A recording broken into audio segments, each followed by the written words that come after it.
الحمد لله نحمده ونستعينه ونستغفره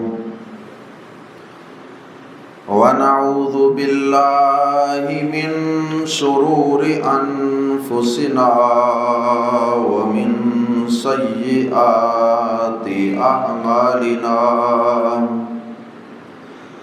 من يهده الله فلا مضل له ومن يضلله فلا هادي له وأشهد أن لا إله إلا الله وحده لا شريك له وأشهد أن محمدًا عبده ورسوله أما بعد فإن خير الحديث كتاب الله وخير الهدي هدي محمد صلى الله عليه وسلم وشر الأمور محدثاتها وكل محدثة بدعة وكل بدعة ضلالة وكل ضلالة في النار. أعوذ بالله السميع العليم من الشيطان الرجيم من همزه ونفخه ونفثه. رب اشرح لي صدري ويسر لي أمري واحلل عقدة من لساني يفقهوا قولي. أعوذ بالله السميع العليم من الشيطان الرجيم من همزه ونفخه ونفثه. المنافقون والمنافقات بعضهم من بعض يأمرون بالمنكر وينهون عن المعروف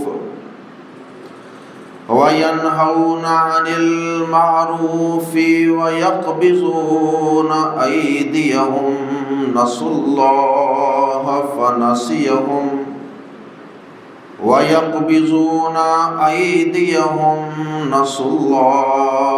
فنسيهم إن المنافقين هم الفاسقون. وعد الله المنافقين والمنافقات والكفار نار جهنم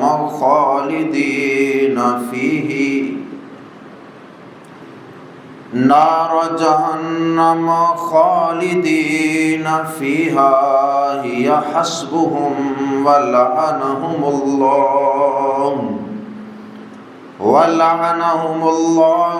ولهم عذاب مقیم. منافق مرد اور منافق عورتیں ایک دوسرے کے معاون و مددگار ہیں، برائی کا حکم دیتے ہیں اور بلائی اور نیکی کے کاموں سے روکتے ہیں، اور اپنے ہاتھ بند رکھتے ہیں، یعنی نیکی کے کاموں میں مال خرچ نہیں کرتے. وہ اللہ کو بلائے بیٹھے ہیں، اللہ نے بھی انہیں بلا دیا ہے. یقیناً منافق فاسق اور نافرمان ہیں. اللہ نے منافق مردوں، منافق عورتوں اور کافروں کو جہنم کی آگ کی وعید سنائی ہے جس میں وہ ہمیشہ رہیں گے. وہ انہیں کافی ہے اور اللہ نے ان پر لعنت کی ہے اور ان کے لیے دائمی عذاب ہے۔ اللہم لا تجعلنا منہم۔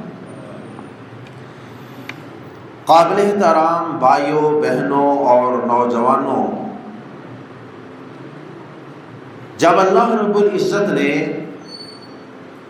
پیارے نبی جناب محمد الرسول اللہ صلی اللہ علیہ وسلم پر آسمان سے وحی کا نزول فرمایا، قرآن مجید آپ کے قلب اطہر پہ نازل فرمایا اور آپ کو پیغمبر بنایا، تو آپ کو 3 طرح کے لوگوں سے پالا پڑا تھا۔ کچھ لوگ تو وہ تھے جو فوری طور پہ آپ کی صداقت و حقانیت، آپ کے صادق امین اور آپ کے عمل و کردار کو دیکھ کر فوری طور پہ آپ پر ایمان لے آئے اور وہ اہل ایمان کہلائے۔ دوسرے نمبر پہ کچھ لوگوں نے واضح طور پہ آپ کی نبوت اور رسالت کا، آپ پہ اترنے والی کتاب ہدایت کا انکار کر دیا، اور وہ ساری زندگی ہیلے بہانے اور الزامات ہی تراشتے رہ گئے اور اپنے کفر کو جسٹیفائی کرتے رہے، اپنے کفر کو سچا ثابت کرنے کے لیے دلائل ہی دیتے رہے۔ اس گروہ کا نام ہے کافرین یا کفار، اور تیسرا گروہ ہے منافقین کا گروہ،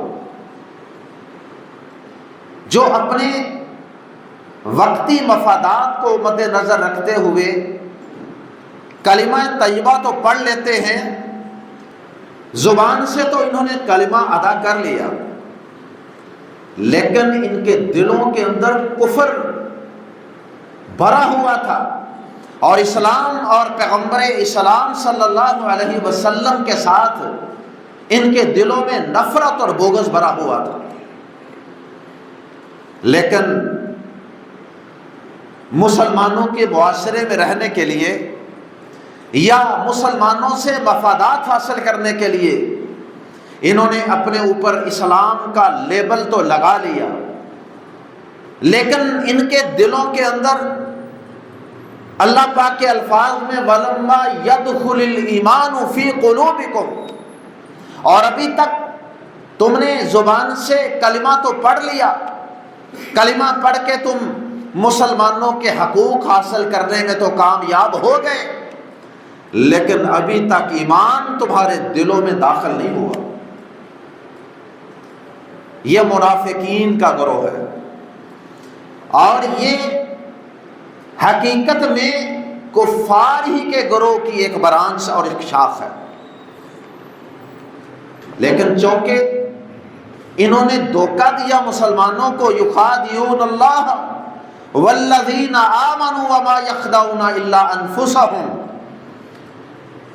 یہ اللہ کے ساتھ دھوکہ بازی کرنے کی کوشش کرتے ہیں، یہ ایمان والوں کو دھوکہ دینے کی کوشش کرتے ہیں۔ اس دھوکہ دینے کے جرم کی وجہ سے ان کا جرم کافروں سے بھی بڑھ گیا۔ ایک تو ان کے دل میں کفر ہے ہی ہے، دوسرا یہ مسلمانوں کے ساتھ اور اللہ کے ساتھ دھوکہ بازی کرتے رہے ساری زندگی، اپنی طرف سے دھوکہ بازی کرتے رہے، حالانکہ اللہ کو کون دھوکہ دے سکتا؟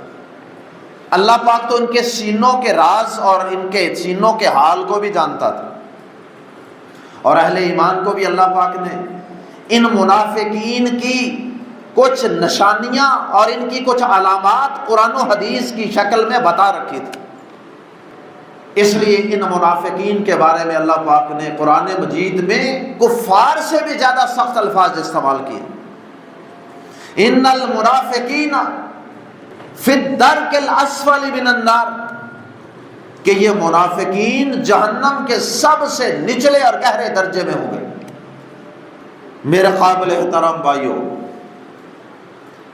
ویسے تو یہ منافقین مسجد نبوی صلی اللہ علیہ وسلم میں آ کر نماز بھی پڑھتے تھے، ان کو مسلمانوں کے ساتھ ظاہری طور پہ کچھ عبادات بھی بجا لانی پڑتی تھی، لیکن اپنی کچھ حرکتوں کی وجہ سے اور اپنے نفاق اور اپنی دو نمبری کی وجہ سے یہ کسی نہ کسی جگہ ننگے ہو جاتے تھے، اور اللہ پاک ان کے کفر کو ایکسپوز کر دیا کرتا تھا۔ اسلام اور مسلمانوں سے ان کے بغض، دشمنی اور نفرت کو اللہ پاک ظاہر کر دیا کرتا تھا۔ اور بطور خاص جب کفار سے اور دشمنان اسلام سے کسی موقع پہ کوئی لڑائی ہوتی، کوئی جنگ ہوتی، تو اس وقت تو پھر یہ منافقین الف ننگے ہو کر سامنے آ جاتے ہیں، اس لیے کہ جہاد یہ قربانیاں دینے کا نام ہے۔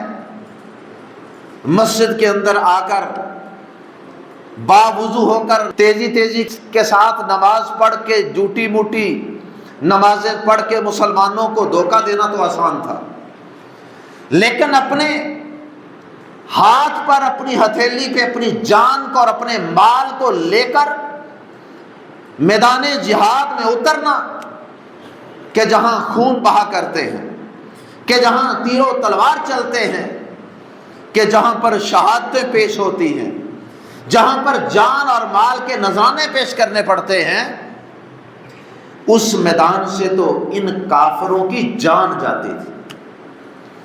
اور اس جگہ پر یہ منافق جو در حقیقت کافر ہی تھے، یہ منافق اس جگہ پر مسلمانوں کے سامنے ظاہر ہو جاتے تھے۔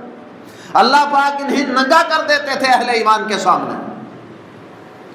کبھی یہ رئیس المنافقین عبداللہ بن ابی کی شکل میں میدان جہاد سے اپنے سینکڑوں افراد کو لے کر واپس مدینہ آ جاتا ہے، یہ بہانہ لگا کر کہ دیکھو جی ہماری بات نہیں مانی گئی، ہمارا مشورہ نہیں مانا گیا، اور در حقیقت یہ اس کی ساری حرکت پری پلانڈ تھی، پہلے سے منصوبہ بندی کر رکھی تھی کہ عین جنگ کے موقع پہ جب ہم وہاں سے ہزاروں لوگوں کو لے کر واپس آئیں گے تو مسلمانوں کے حوصلے پست ہو جائیں۔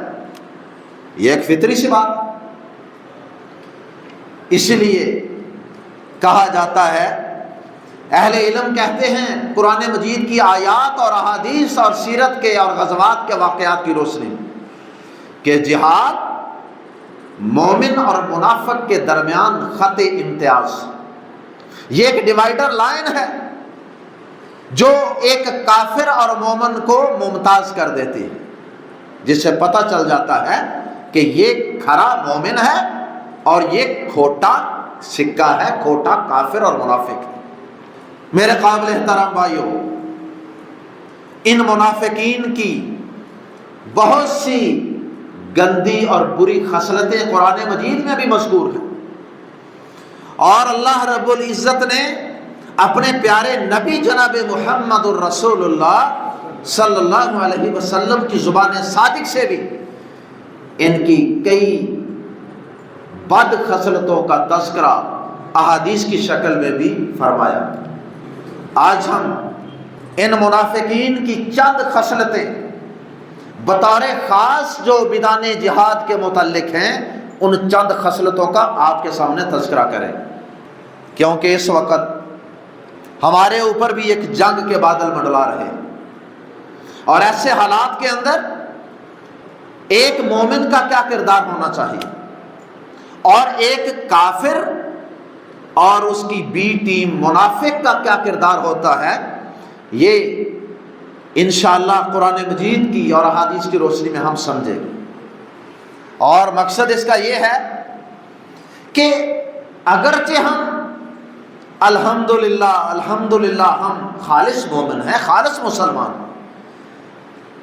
لیکن بعض اوقات مسلمان جو کمزور ایمان والے، جو پور نالج والے، کمزور علم والے، جو قرآن مجید سے دور ہیں، جو احادیث سے دور ہیں، جو علماء راسخ فی العلم علماء کی مجلس سے، شیوخ الحدیث کی مجلس سے دور ہیں، وہ سوشل میڈیا پر بیٹھ کر سوشل میڈیا کو ہی انہوں نے اپنا شیخ الحدیث سمجھا ہوا، سوشل میڈیا کو ہی انہوں نے اپنا خطیب اور اپنا امام سمجھا ہوا ہے۔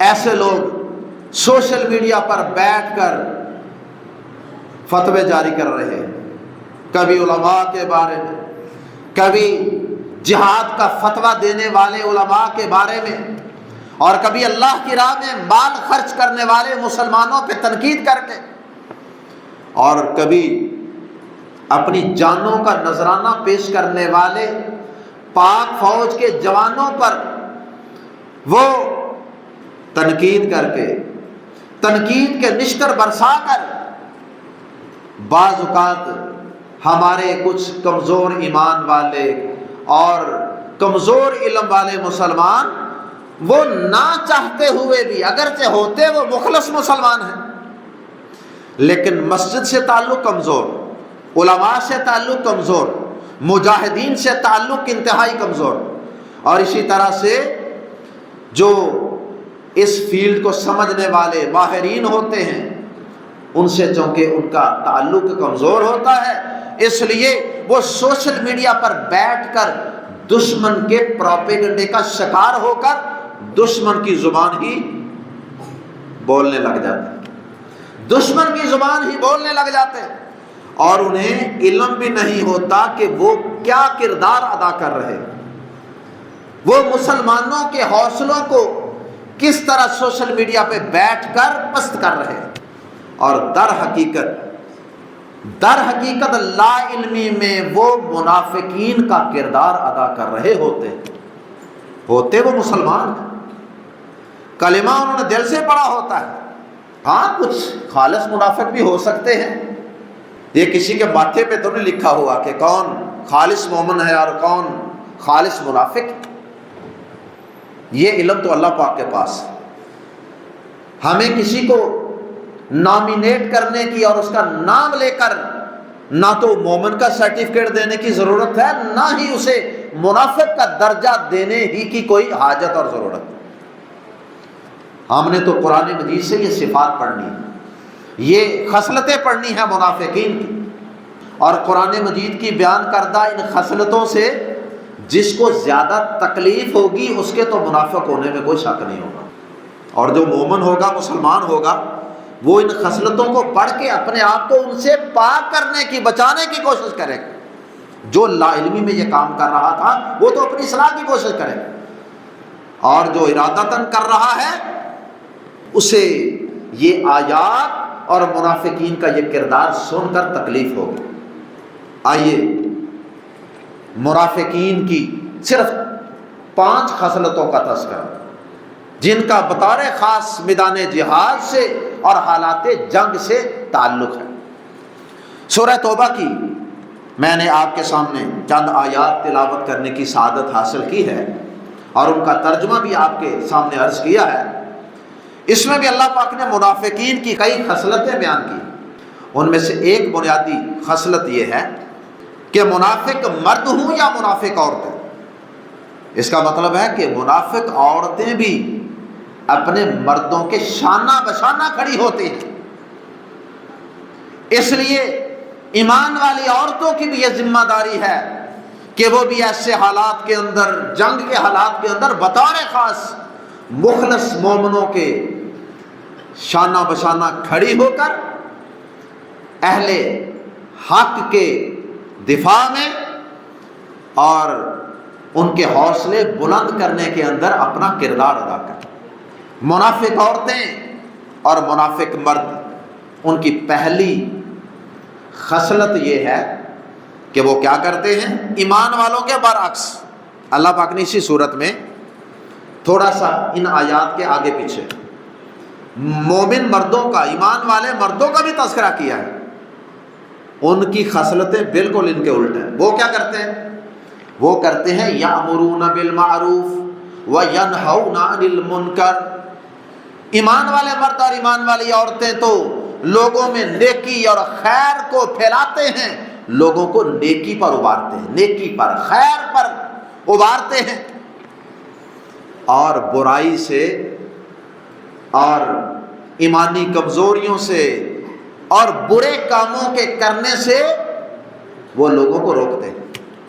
اور یہ منافق کیا کرتے ہیں؟ پہلی خصلت اللہ پاک نے بیان فرمائی، یأمرون بالمنکر، یہ ان کے بالکل الٹ کرتے ہیں کام، یہ برائی کا حکم دیتے ہیں، یہ لوگوں کو برائی کا حکم دیتے ہیں۔ اور برائی کا حکم دینے کی کئی صورتیں، مثلا ان الذین یحبون ان تشیع الفاحشۃ فی الذین آمنوا لہم عذاب علیم فی الدنیا والآخرہ واللہ یعلم وانتم لا تعلمون۔ فرمایا بے شک وہ لوگ جو ایمان والوں میں فحاشی، عریانی، بے حیائی، برائی کو پھیلاتے ہیں، ان کے لیے دنیا میں بھی دردناک عذاب ہے اور آخرت میں بھی ان کے لیے دردناک عذاب ہے۔ اللہ جانتا ہے ایسے لوگوں کو اور تم نہیں جانتے۔ اب یہ خصلت کس کی ہے؟ آج پوری دنیا کے اندر، مسلمانوں کے اندر، ایمان والوں کے اندر بے حیائی کون پھیلا رہا؟ یہودی میڈیا پوری دنیا کے اندر بے حیائی، فحاشی، عریانی پھیلا رہا ہے، اور ان کا ساتھ کون دے رہا ہے؟ منافقین۔ مسلم معاشروں میں سے بہت سے منافقین بھی ان کا ساتھ دے رہے ہیں، فحاشی انٹرنیٹ کی شکل میں اور سوشل میڈیا کی شکل میں اور بے بہا شکلوں میں۔ تو یہ منافق کیا کرتے ہیں؟ برائی کا حکم دیتے ہیں۔ برائی کا حکم دینے میں یہ بات بھی آ جاتی ہے، آپ لوگوں کو نماز سے روکیں، قربانی سے روکیں، جہاد سے روکیں، داڑھی رکھنے سے روکیں، اور لباس کو سنت کے مطابق کرنے سے روکیں، عورت کو پردہ کرنے سے روکیں۔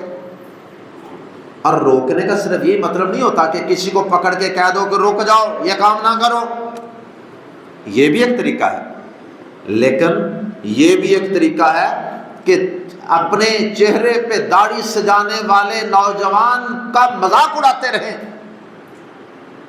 سنت کے مطابق اپنے کپڑے کو، مرد ہے تو ٹخنے سے اوپر، عورت ہے تو ٹخنے سے نیچے رکھنے والے مرد اور عورت کا مذاق اڑایا جائے۔ تو ایسا کرنے والا شخص در حقیقت کیا کر رہا؟ یہ شخص انہیں برائی کا حکم دے رہا ہے اور نیکی سے روک رہا ہے۔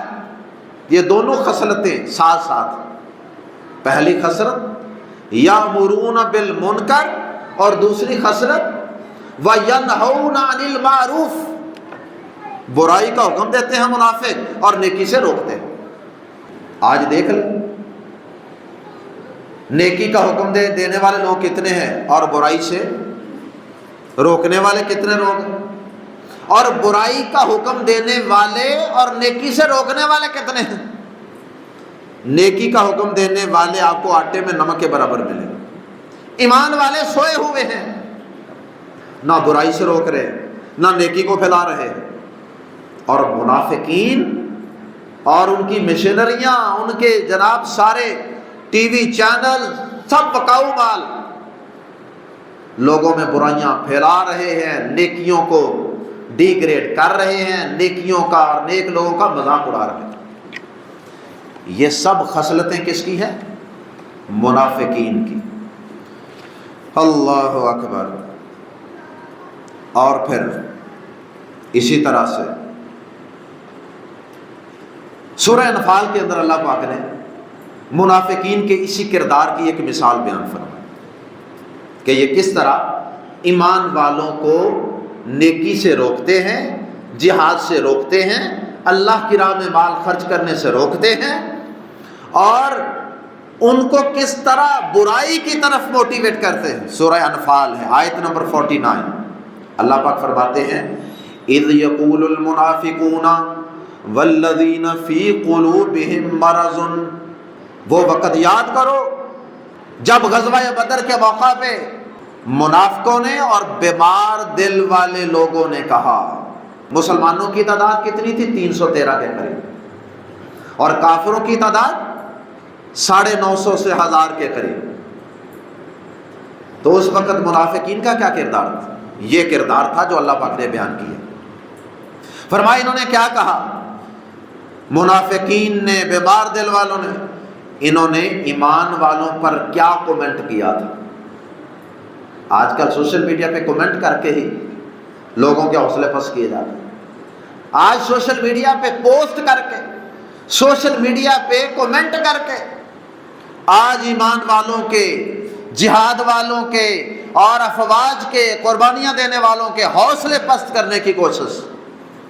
جب منافق لوگوں نے اور جن لوگوں کے دلوں میں بیماری تھی، انہوں نے کیا کہا؟ انہوں نے کہا، ایمان والوں کے متعلق یہ کومنٹ کیا جو 313 کی تعداد میں، اسلحہ کوئی نہیں، وسائل کوئی نہیں، ان کے متعلق کہا غر ہؤلاء دینہم، ان مسلمانوں کے دین نے ان کو دھوکے میں ڈال دیا، تو بیچارے دھوکے کا شکار ہو گئے۔ 313 اور کھانے کے لیے کچھ ہے نہیں، اور اسلحہ ہے کوئی نہیں، اور 1000 کا مقابلہ کرنے آگے، ان کے دین نے دھوکہ دے دیا۔ اور اللہ پاک نے ساتھ ہی فوراً اپنا کومنٹ نقل کر دیا، فرمایا وَمَن يَتَوَکَّلْ عَلَى اللَّهِ، اور جو اللہ پر بھروسہ کرے اور جو اللہ پر توکل کرے، فَإِنَّ اللَّهَ عَزِيزٌ حَكِيمٌ، تو بے شک اللہ سب پر غالب، کمال حکمتوں والا ہے۔ ایمان والوں کا توکل اور بھروسہ اللہ پر ہوتا ہے، مشینوں پر اور اسلحہ پر اور تعداد پر نہیں ہوا کرتا۔ اور علامہ اقبال نے کہا تھا نا، کافر ہے تو شمشیر پہ کرتا ہے بھروسہ، مومن ہے تو بے تیغ بھی لڑتا ہے سپاہی۔ مشینوں پہ بھروسہ کون کرتا ہے؟ کافر۔ اور جو مومن ہے وہ اللہ کی مدد اور اس کے فرشتوں کی مدد، فرشتوں کے ذریعے جو اللہ مدد کرتا ہے اس پر بھروسہ رکھتا ہے۔ تو یہ بات جو منافقوں نے غزوہ بدر کے موقع پہ کہی تھی، یہ بھی کیا تھا؟ یہ بھی لوگوں کو نیکی سے روکنے اور برائی کی طرف لگانے، یعنی جہاد سے پیچھے ہٹانے کے لیے ایک کومنٹ تھا اور ایک انداز تھا۔ تیسری خصلت منافقین، یہ منافقین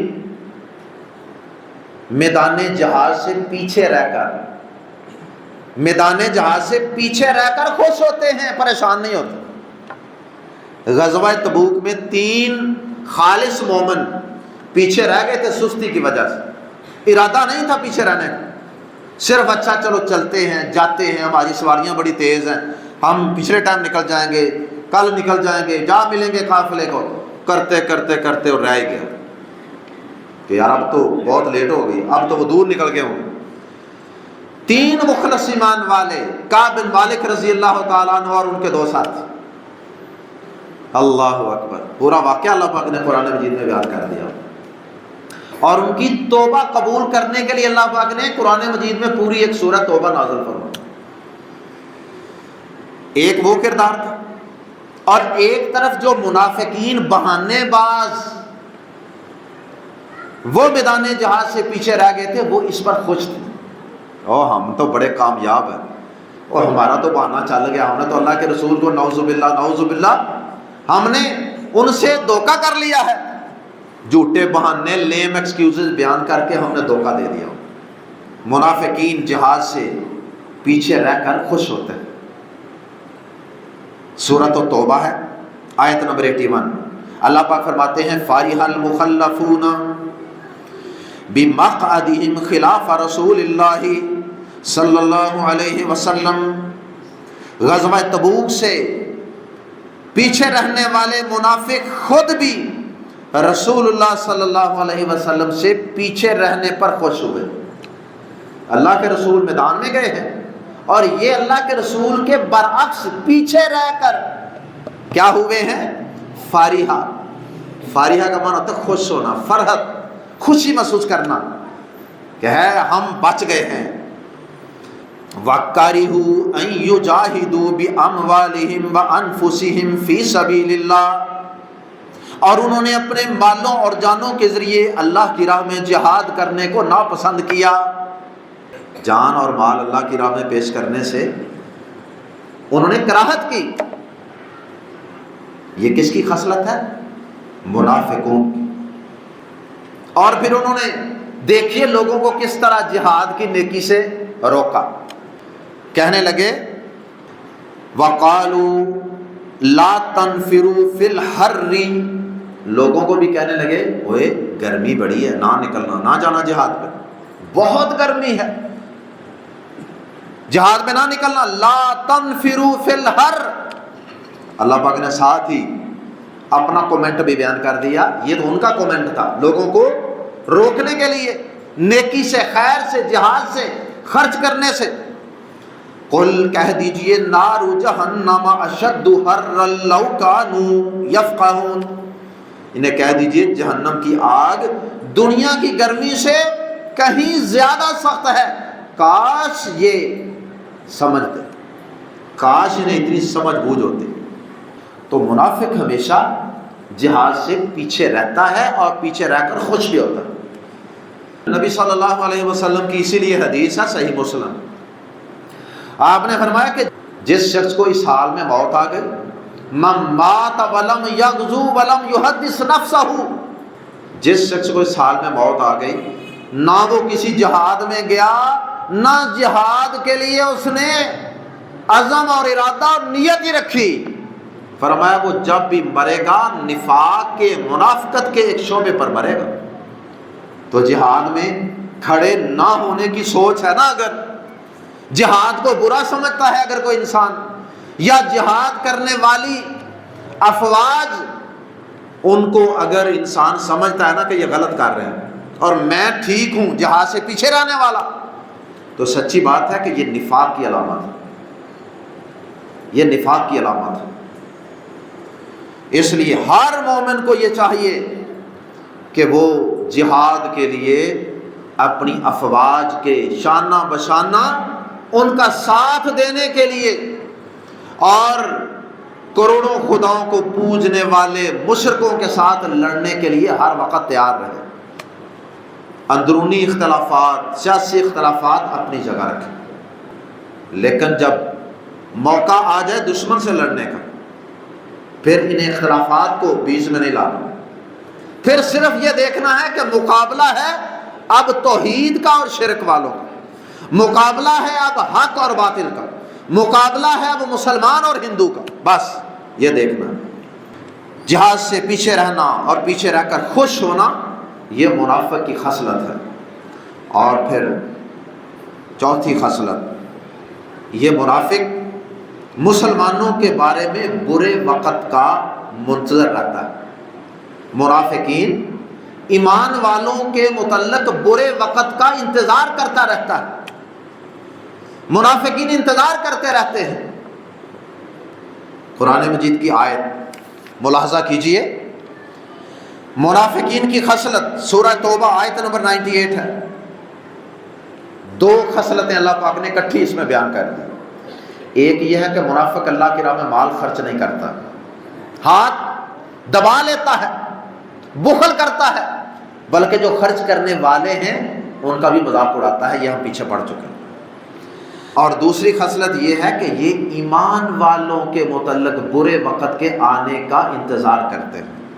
وَمِنَ الْأَعْرَابِ مَن يَتَّخِذُ مَا يُنْفِقُ مَغْرَمًا وَيَتَرَبَّصُ بِكُمُ الدَّوَائِرَ عَلَيْهِمْ دَائِرَةُ السَّوْءِ، فرمایا کہ اور دیہاتیوں میں سے کئی منافق اللہ کی راہ میں مال خرچ کرنے کو تاوان سمجھتے ہیں، ٹیکس سمجھتے ہیں، جیسے ان پر کوئی چٹی پڑ گئی ہے، بڑا مجبور ہو کر خرچ کریں گے اگر ان کو خرچ کرنا بھی پڑ گیا۔